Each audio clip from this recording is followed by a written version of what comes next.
Bem, o processo do trabalho, e aqui eu elenco, nós encontramos nos artigos 643 a 922 da CLT, bem como nas súmulas, nas orientações jurisprudenciais, precedentes normativos, convenções coletivas, acordos coletivos, contrato individual do trabalho e a Constituição. Ressalto aqui que eu não fiz menção ao Código de Processo Civil. Primeiramente, por quê? Porque a nossa CLT, ela nos diz, no artigo 769, que subsidiariamente nós usaremos o Código de Processo Civil.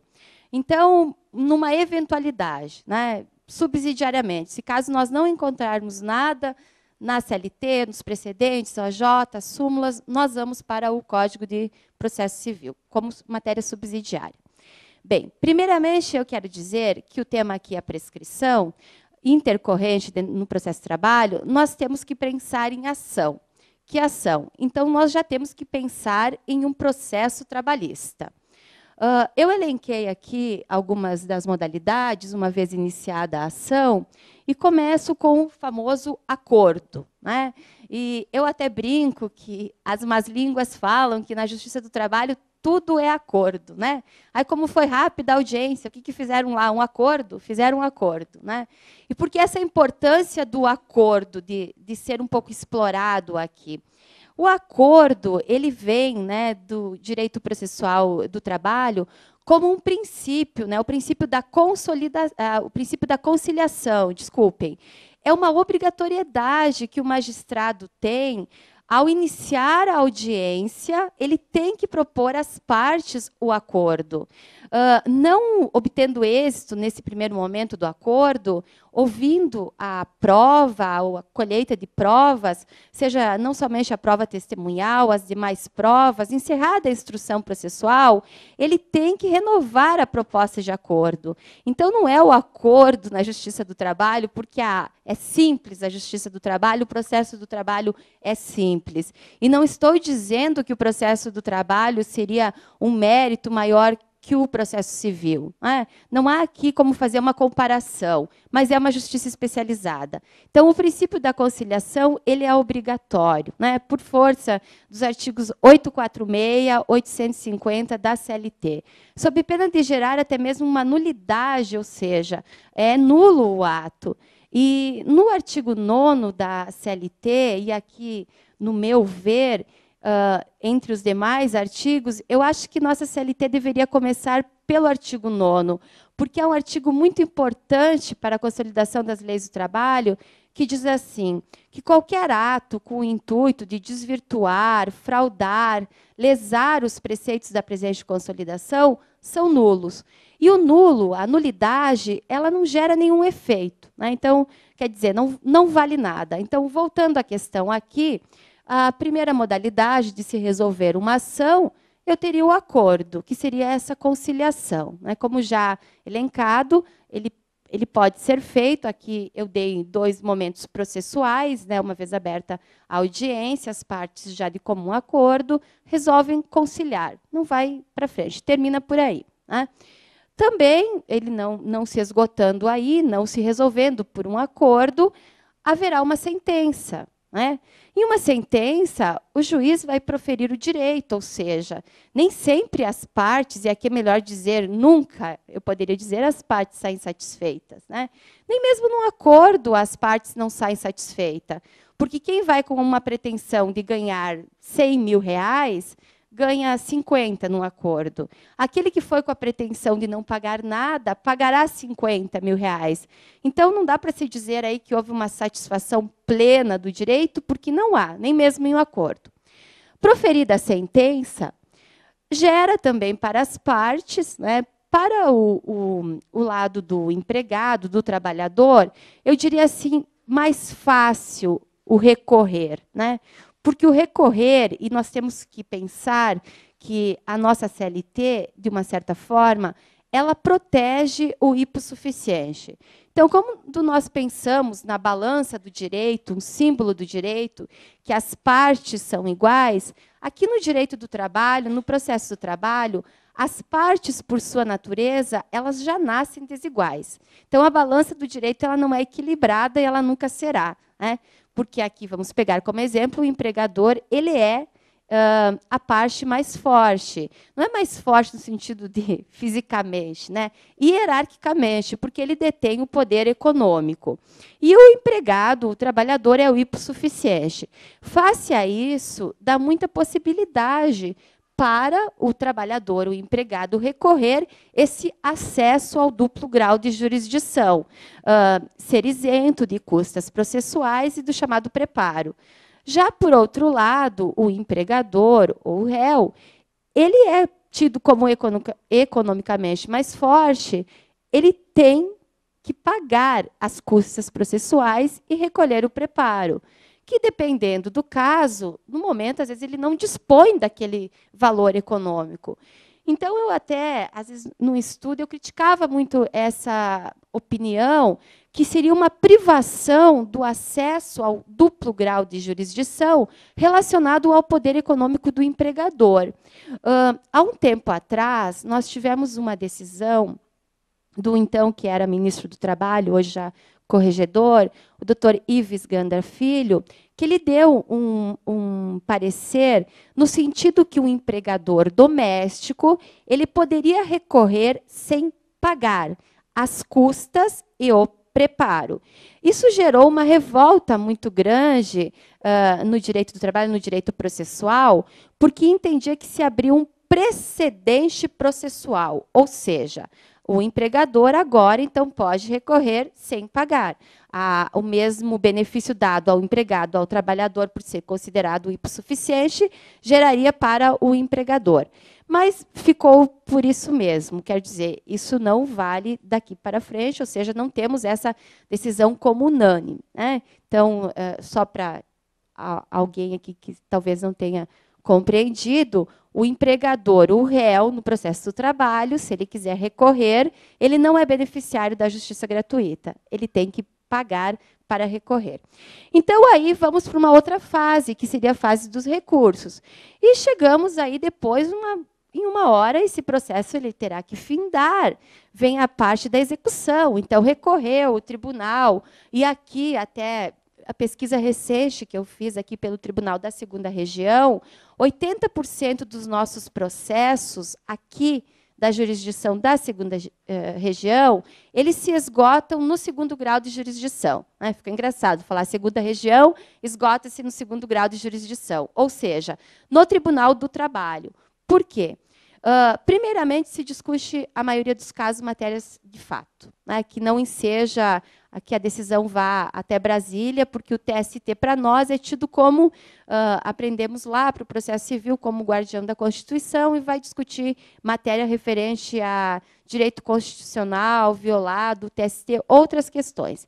Então, seja, para nós, o duplo grau de jurisdição, 80% dos processos aqui de São Paulo terminam no tribunal aqui mesmo, né? Porque é aqui mesmo, São Paulo capital. Então, e volta aí para a vara de origem para cumprimento da decisão. Ou seja, pode haver a mudança, né? Pode haver a mantença daquela sentença lá inicial do juiz e vai ter que pagar, porque geralmente aqui nós discutimos, nós trabalhamos com valores. Até eu brinco com os meus alunos de processo, quando estou falando da parte de execução, e eu digo que tanto para um lado como para outro, ou seja, tanto para o lado do empregado, se olharmos numa relação de emprego, como para o lado do empregador, quando é a fase da execução, né, a fase da liquidação, o empregado e o empregador, eles viram o tio Patinhas. O que é o tio Patinhas? Né? Eles têm dois cifrões nos olhos, né, porque estão pensando em valores. Né? Qual é o cálculo que será mais aceito? Bem, então, indo agora, adentrando no tema. A prescrição, o que significa a prescrição? Pela terminologia da própria palavra. Né? A prescrição é o esgotamento do prazo determinado por lei, por não ter a parte ou o Estado agido no tempo determinado. Prescrição aqui, em sentido amplo, está relacionado ao conceito de tempo, dia, mês e ano. Eu recordo, como eu me formei no Rio Grande do Sul, mas isso não vem ao caso, em uma das palestras, uma das minhas primeiras palestras da graduação, que o professor Sérgio Pinto Martins foi proferir lá na minha universidade, a Unicinos, na qual eu me formei, e ele mencionava muito a questão da prescrição. No final da palestra, eu, como sempre tive muito amor pelo direito do trabalho, desde sempre, eu fui conversar com ele. E aí eu disse, professor, com todo respeito, eu tenho uma dúvida, na verdade, eu acho que nem mais é uma dúvida, é um problema. Aí ele me disse, de uma forma tão carinhosa, que bom que você só tem um problema, eu tenho vários, tu és uma pessoa feliz. Eu disse assim, eu não consigo distinguir a decadência da prescrição. Para mim, isso é um problema. Decaiu o direito, prescreveu. Em uma simples palavra, ele comentou comigo o seguinte, tu já pensou em ir em uma festa? Eu falei, já. E tu, por algum motivo, não foi? Eu disse, sim, também não fui. E tu poderia ir novamente nessa festa? Eu disse, não. Ele disse, veja então, a decadência, a perda da decadência é a perda de exercitar um direito. Eu disse, desculpe, professor, mas eu continuo não entendendo nada. Então, ele disse assim, vamos começar de uma outra maneira. O direito, tudo no direito um dia irá prescrever. Tudo no direito prescreve. A inércia do titular faz com que eu perca o direito de ação. No direito do trabalho, no processo do trabalho, nós temos, especificamente, no artigo 11 da CLT, e já termino a fala aqui do professor Sérgio Pinto Martins, a resposta que ele me deu. Nós temos elencado no artigo 11 da CLT, que diz assim, que o direito de ação, e não é esta a prescrição intercorrente, quero fazer a ressalva aos senhores, não é essa a prescrição que eu estou tratando, não é o direito de acionar o Estado para, então, abrir uma ação trabalhista, uma reclamação trabalhista, como é muito comum falarmos hoje.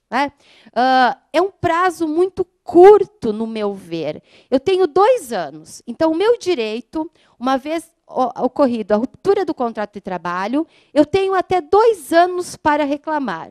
E depois? Depois prescreveu. E retroage. Como assim retroage? No máximo 5 anos. Esta é a prescrição da ação. Então, vejam, vamos imaginar uma situação hipotética. Eu trabalhei 20 anos em uma empresa. Estou cômoda na empresa, fui demitida, eu tenho 2 anos após a demissão para entrar com a ação. Mas eu só vou poder reclamar os últimos 5 anos desse processo. Temos uma única exceção no processo do trabalho, que diz respeito à verba relativa ao FGTS, ao Fundo de Garantia por Tempo de Serviço. E essa prescrição, na verdade, ela é sumulada, por súmula do TST. Ou seja, embora eu tenha trabalhado 20 anos, eu só vou reclamar os últimos 5. E, dentre esses 5, eu tenho um prazo de 2 para exercer o meu direito. Então, o professor Sérgio Pinto, continuando a conversa breve que eu tive com ele após a palestra, ele disse assim, a inércia do titular faz com que tu percas o direito de ação. Ou seja, eu tenho que agir. Age rápido. Não demora 2 anos para entrar com uma ação. Não, se eu pensar 2 anos, eu estou ainda no prazo. Concordam comigo? Eu estou nesse prazo de ação. 2 anos e 1 dia, prescreveu.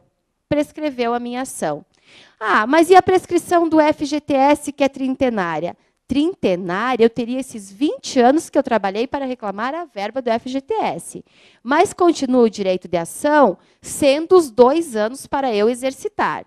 Então, digamos assim, se eu quero ingressar com uma ação, ingresse logo, Porque se passar mais de 2 anos e um dia, tu não poderás mais, né? Tu tem que agir.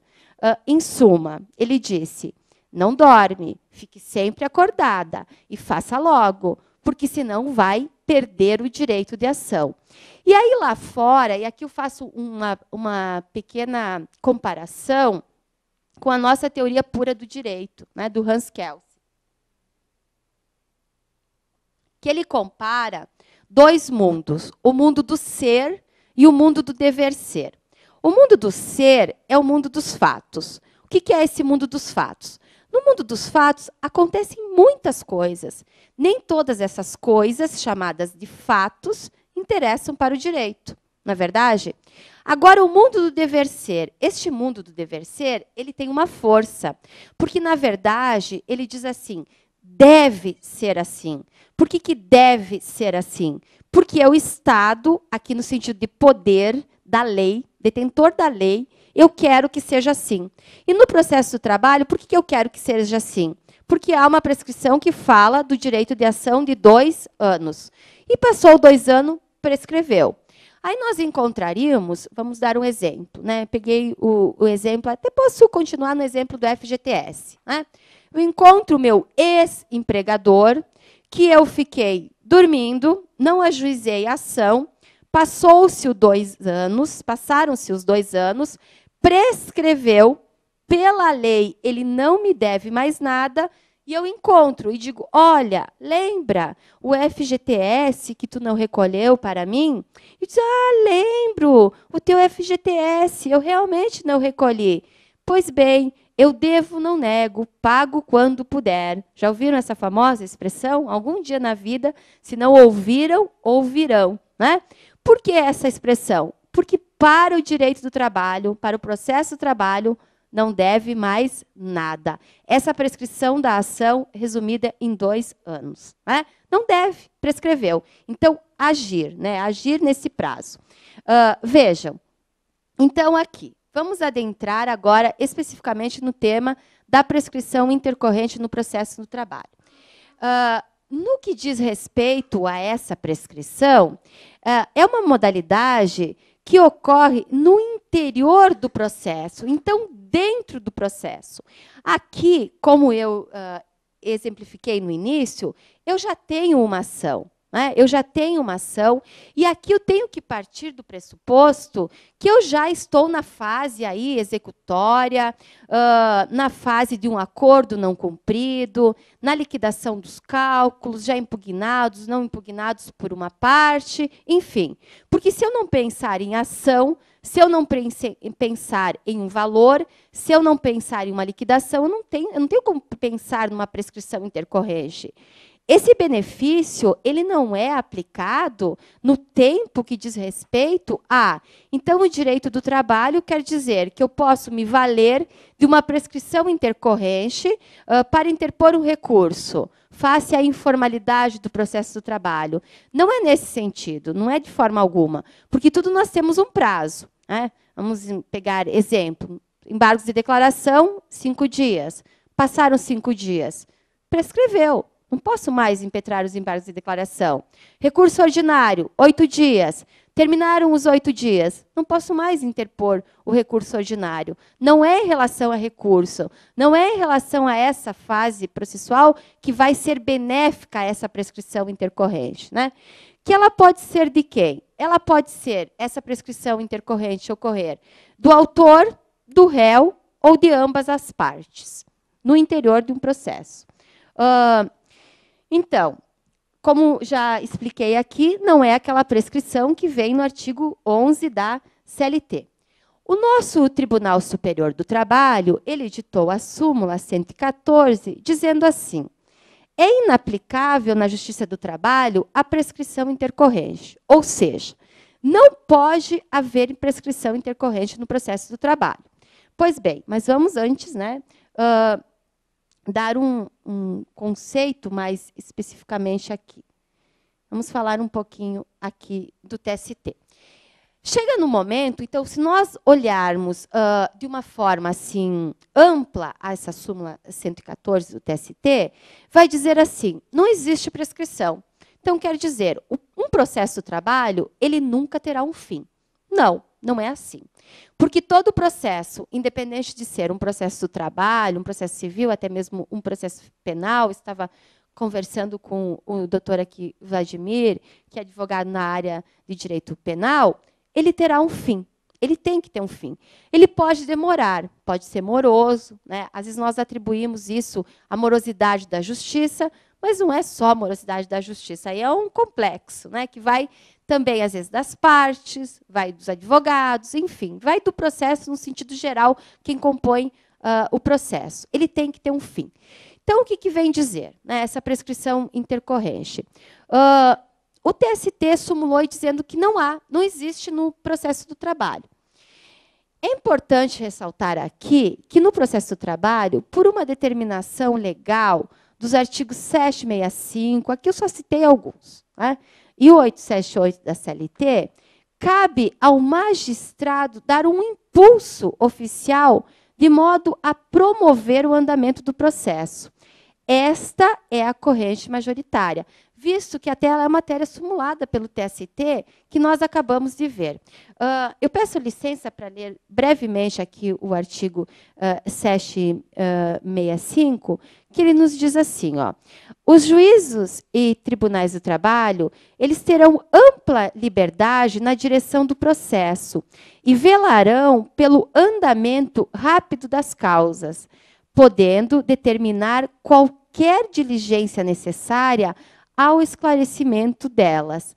E o artigo 878 da CLT, ele nos diz o seguinte, ele nos diz assim, a execução, e essa é uma modalidade diferente, muito diferente do processo civil, a execução, ela poderá ser promovida por qualquer interessado. Claro que aqui nós não vamos pensar em um terceiro alheio ao processo, que tem um crédito para receber, advindo de uma outra relação, seja até mesmo contratual, e que vai entrar lá no processo do trabalho e dizer, olha, paga logo o credor aqui, no caso vamos imaginar o autor, porque se você pagar ele, eu vou receber o dinheiro. Não é assim esse terceiro interessado. Quando o artigo 878 da CLT fala promovido por qualquer interessado, a interpretação aqui dada pela doutrina e pela jurisprudência trabalhista é que seria pelo autor ou pelo réu. Eles podem promover a execução, né? Ou, aqui a importância, né, e a diferenciação com o processo civil, ou ex officio pelo próprio juiz, né? Nos termos do artigo anterior, que não vem ao caso, que aqui vai dizer como que se vai liquidar a sentença, né? Se será apresentada por cálculos ou até aquela que adveio, digamos assim, de um acordo feito e não cumprido.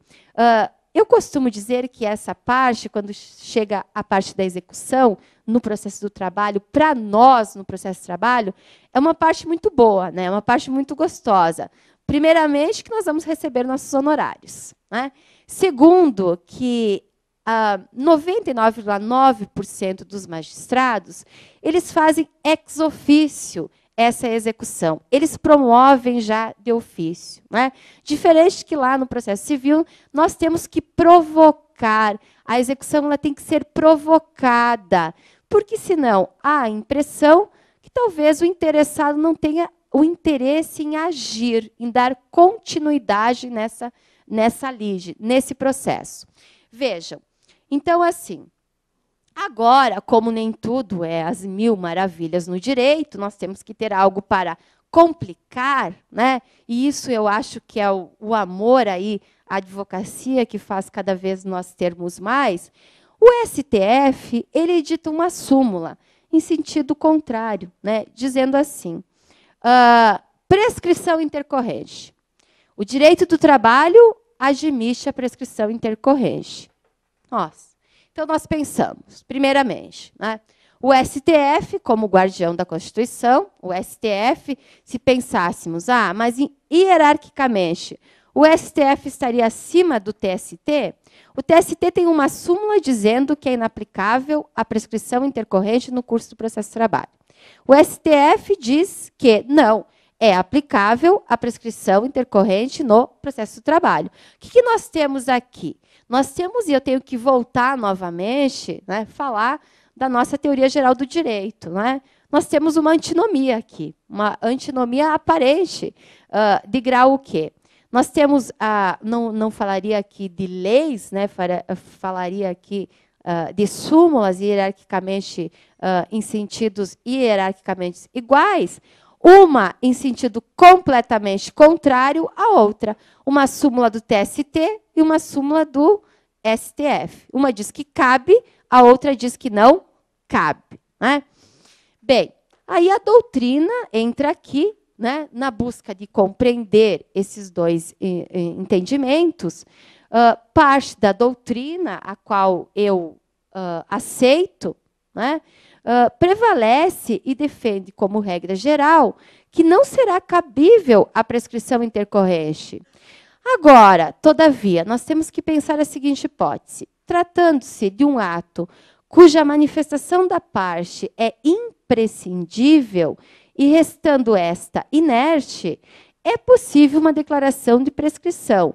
Do contrário, jamais o processo teria um fim.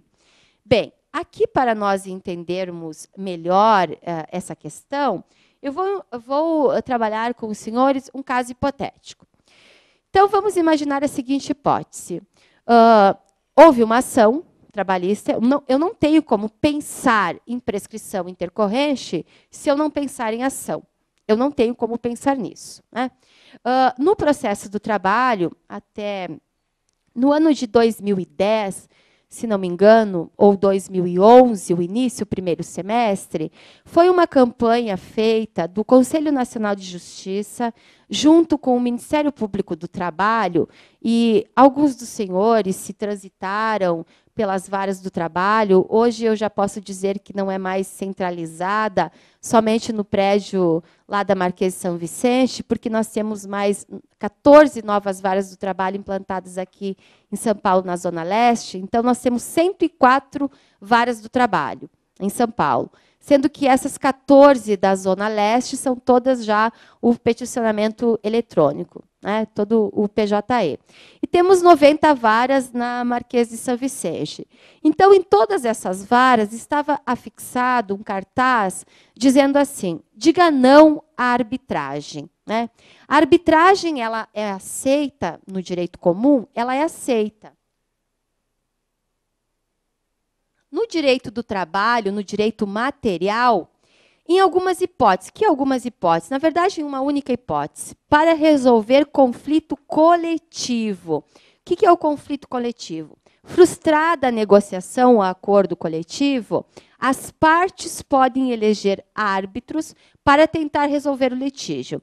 Mas a arbitragem, ela não é aceita como um meio para resolver uma ação. Ou seja, eu vou recorrer ao tribunal arbitral para resolver uma reclamatória. Eu não quero ingressar com a reclamatória trabalhista lá na Justiça do Trabalho, eu vou recorrer ao tribunal arbitral.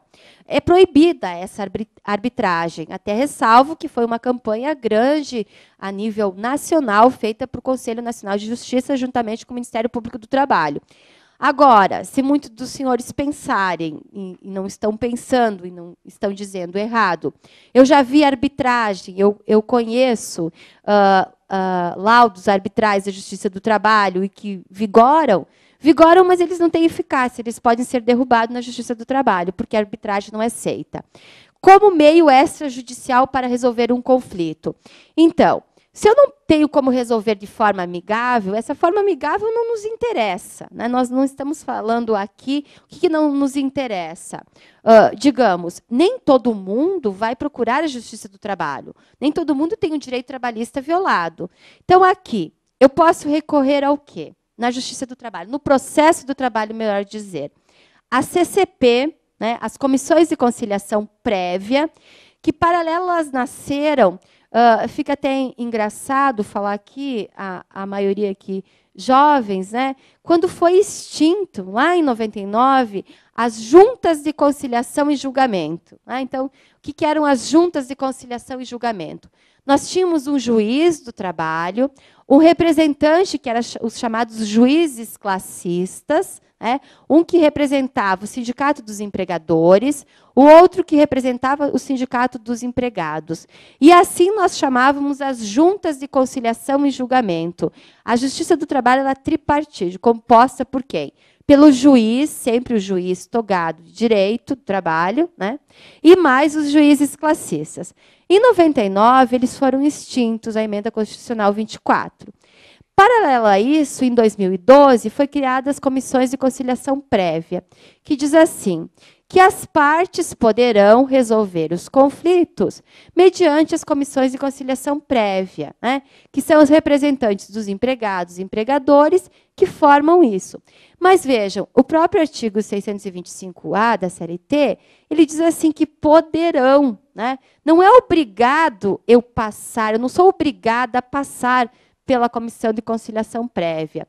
Embora, aí mais ou menos, digamos, uns 7, 8 anos atrás, o Tribunal aqui do Trabalho, ele entendia como essa matéria, né, uma obrigatoriedade para o empregado. Ele primeiro precisava passar se houvesse essa CCP, ou seja, então vamos lá, com calma para todos entenderem.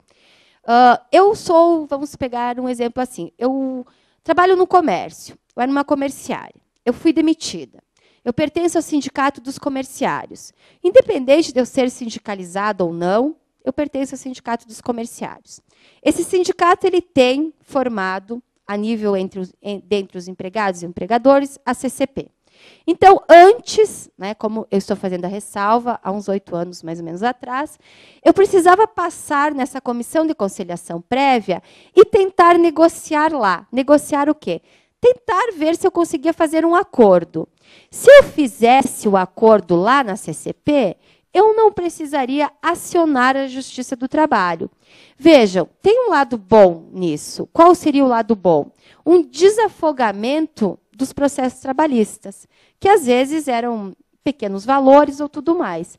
Mas, em contrapartida, eu recordo que, na época, eu também dei uma palestra aqui na OAB, que, no meu entender, isso era uma privação ao acesso à justiça, dado ao empregado, ao trabalhador, como uma conditio sine qua non. Qual? Eu era obrigada a passar pela CCP. E se eu não passasse, o juiz do trabalho, ele extinguiu o processo, porque eu não passei pela CCP.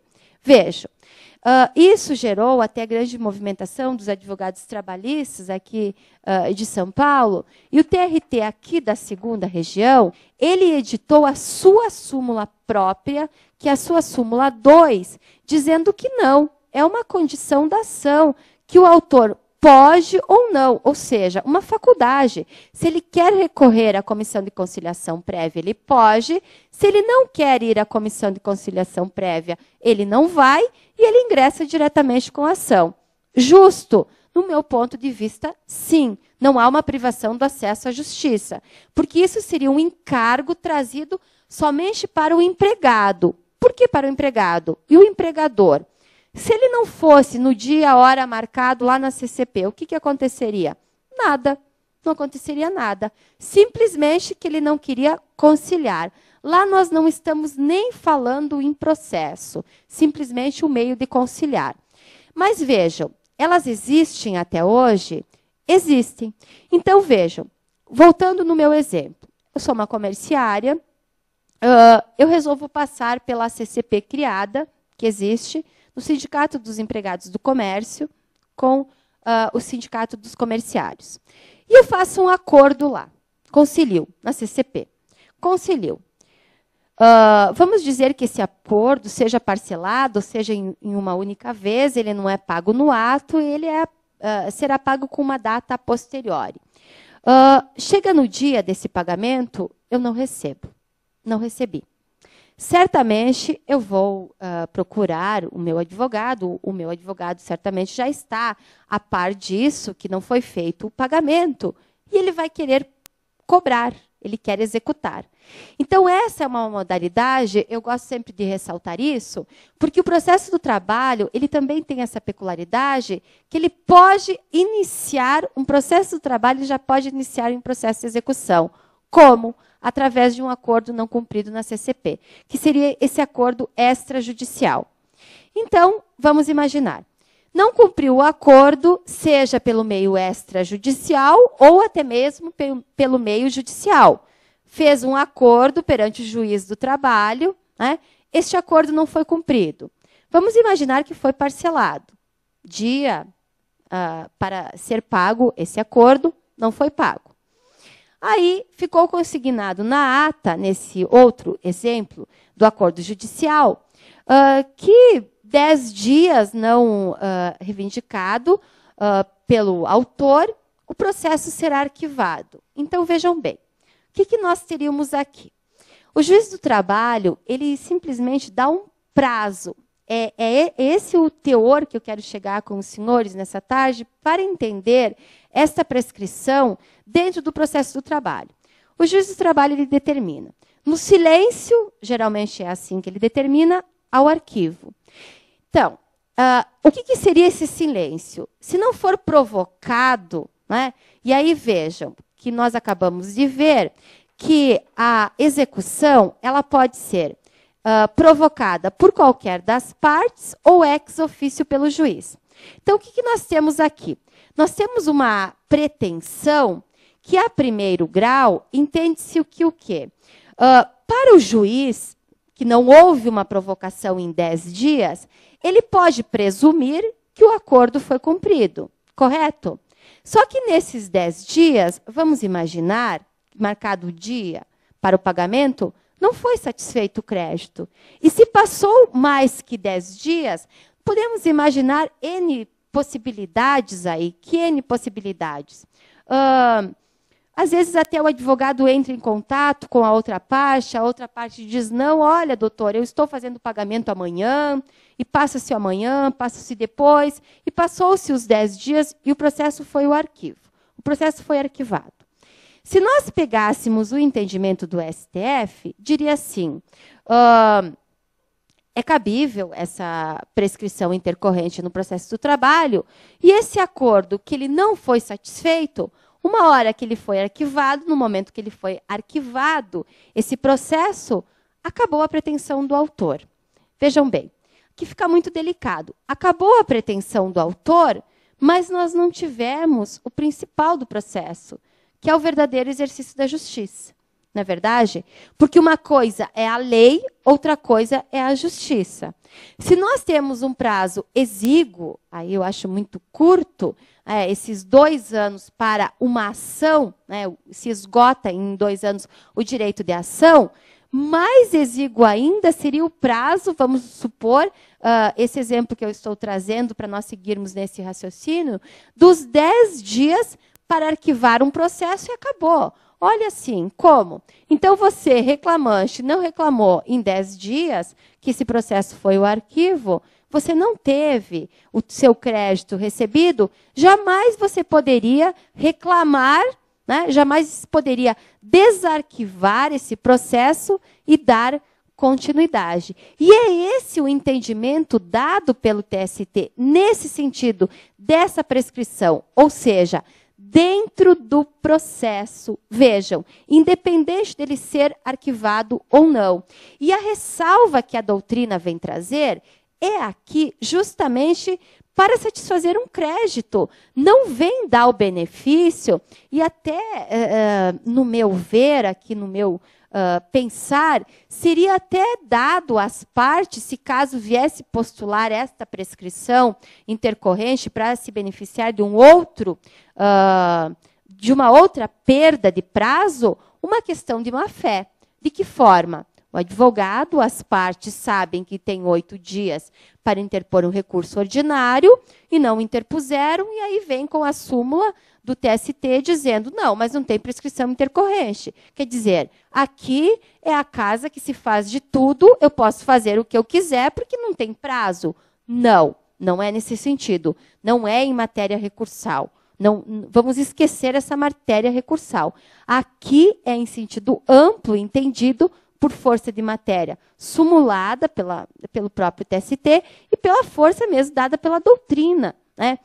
O próprio professor Carlos Henrique Bezerra Aleixo, Amaury Mascaro, também tem esse entendimento, no sentido de satisfação de uma obrigação. Porque qual é o objeto maior a ser tutelado aqui, se nós estamos falando em uma ação trabalhista? Nós estamos falando aqui em uma ação finda. O processo, terminado o processo, a satisfação do crédito, né, de um valor recebido. E se não houve o pagamento desse valor, não é justo que a parte saia prejudicada sem ter essa satisfação, né? Não vamos discutir aqui, mas terminou o processo, também terminou o processo, não tem nada para pagar. Bem, é outra questão aqui, seria uma execução frustrada.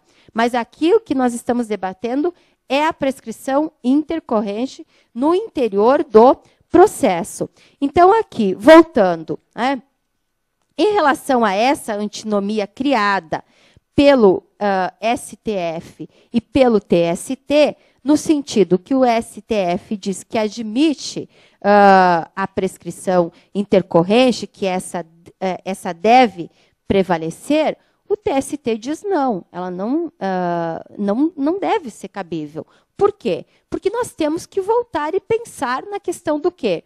Do hipossuficiente, porque geralmente é ele que vai ter essa pretensão frustrada em uma execução. Se nós não pensarmos na diferença das partes no processo do trabalho, nós não entendemos a prescrição intercorrente.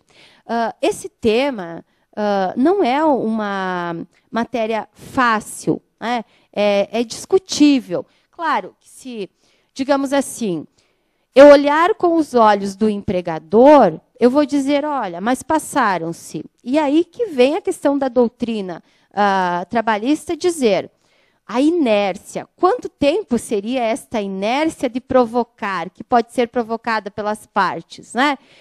Vou ficar 15 anos tentando negociar extrajudicial um acordo que eu já fiz na Justiça do Trabalho com uma pretensão de receber? Não, gente, tudo tem um tempo, né? E o que seria esse tempo? Esse é o momento delicado, né? O que é um tempo? O que seria um decurso do tempo longo para o processo do trabalho dizer que prescreveu? Não pode mais agora. O processo foi arquivado, o processo trabalhista não foi pago, foi arquivado, o advogado não se manifestou para exercitar a pretensão não cumprida daquele crédito trabalhista. Não temos, pessoal. Não temos em nenhum artigo da CLT, não temos em nenhuma súmula, nenhum precedente, né? O professor Otávio Bueno Magano, ele diz assim, nós poderíamos usar por analogia, mas é uma analogia também assim muito distante da realidade do direito do trabalho. O conceito dado de posse nova e posse velha, né? É até engraçado, né, que nós teríamos que relembrar, né, as aulas para quem aqui, eu vejo que tem alguns acadêmicos do primeiro semestre, outros já formados, outros formandos, né? Posse nova, então eu sou posseira de boa fé, né? Uma posseira de boa fé com posse velha, ano e dia, né? Então, um ano e um dia seria no máximo do tempo, que seria um tempo hábil para a parte provocar o judiciário trabalhista para não incorrer o fim de um processo, né? Dizer assim, acorda logo, porque se você ficar dormindo mais do que um ano em dia, embora o TST diga que não se aplica a prescrição intercorrente, nesse caso vai se aplicar. Não, também é muito pouco. Então vejam os senhores, para resolver essa antinomia, como eu disse, para nós, se pegarmos hierarquicamente entre STF e TST, nós ficaríamos com o TST, né? Porque é o nosso Tribunal Superior do Trabalho. E matéria simulada, a matéria já aceita, né? Então, também que muito se discute no processo do trabalho. A questão, todas as súmulas são súmulas vinculantes, é no mesmo sentido do STF ou não?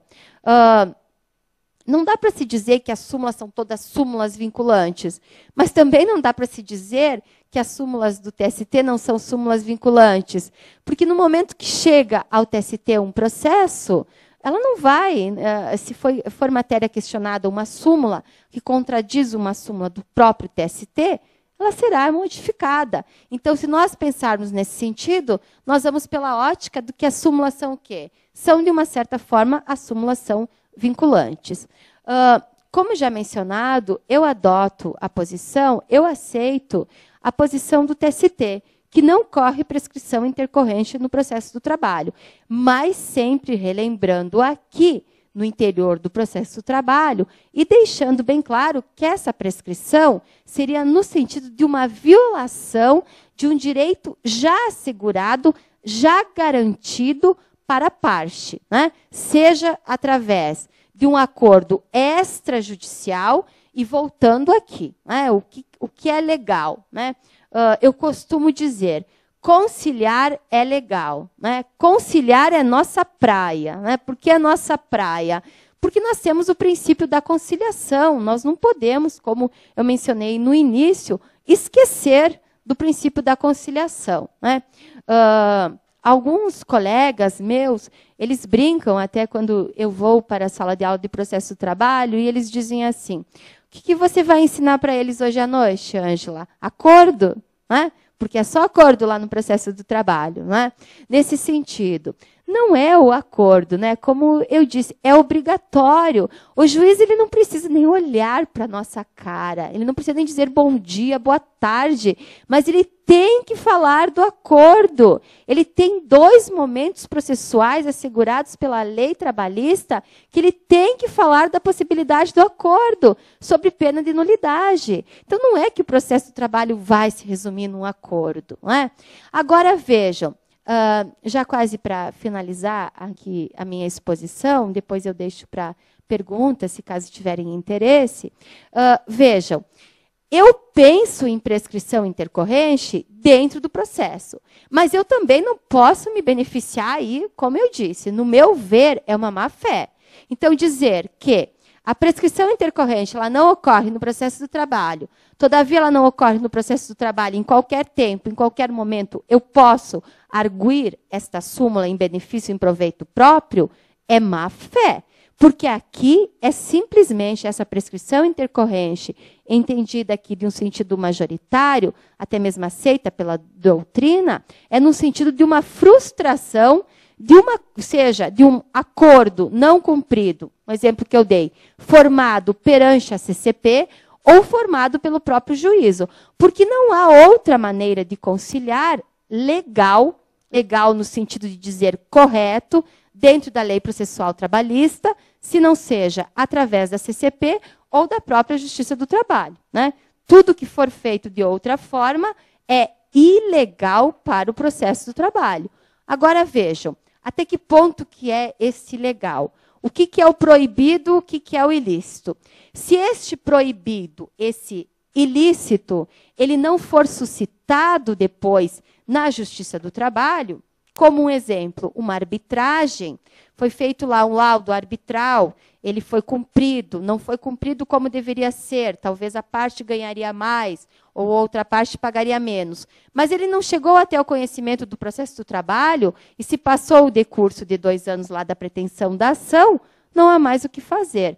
Mas eu volto a lembrá-los. Né? Para nós, o conciliar legal, através de uma comissão de conciliação prévia ou através da Justiça do Trabalho. Não satisfeito isso, né, o momento de arquivar um processo e não ser cumprido de forma satisfatória, o fato de arquivar nada impede que ele seja desarquivado e dado continuidade para ter essa satisfação, ou seja, para ter o verdadeiro exercício do direito. Né? E a dificuldade é essa, quanto tempo? Né? Como eu falei já para os senhores, nós não temos um tempo específico, não é elencado. E o que seria razoável?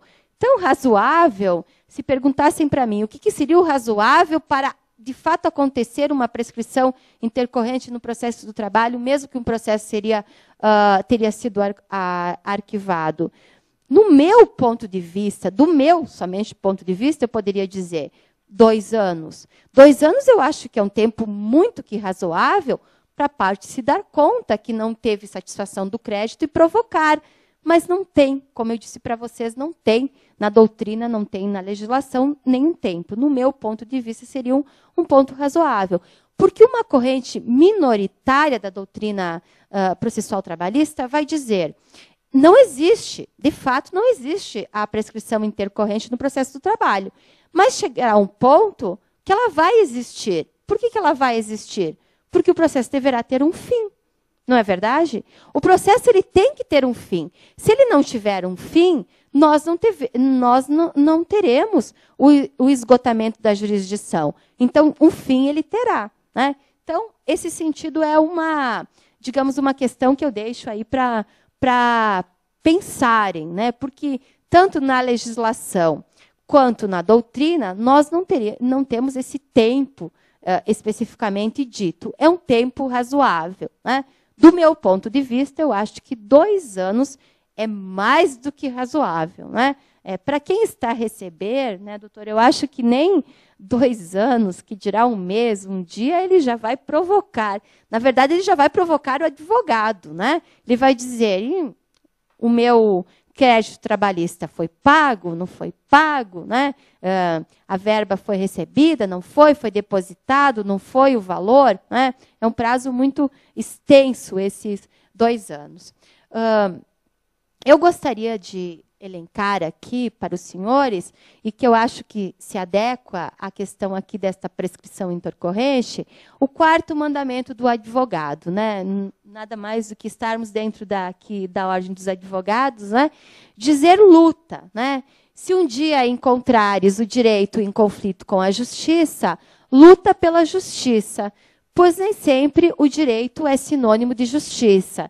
Eu acho que nesse ponto, né, se um dia os senhores se depararem com a prescrição intercorrente, lutem no sentido de litigar pelo sentido da aplicabilidade dela no processo do trabalho, porque, do contrário, nós não teremos o bem maior. Né? Nós não chegaremos, melhor dizer, ao bem maior, que é a verdadeira justiça, porque nem sempre o direito é justo, né? O direito é a justiça. O direito é a lei, mas eu não posso dizer que o direito é a justiça.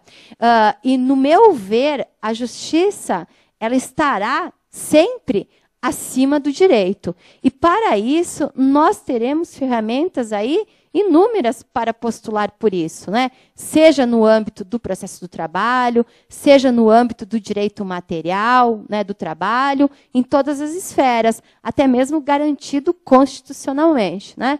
Só para citar aqui, né, a fonte dos mandamentos do advogado, Eduardo Couturi, né, é um uruguaio que escreveu muito bem a sua obra Os Mandamentos do Advogado. O meu muito obrigado. Eu espero que, de uma forma sucinta, eu tenha passado aí aos senhores esse tema tão, digamos assim, relevante e discutível no âmbito do processo do trabalho, que é a chamada prescrição intercorrente. Muito obrigada.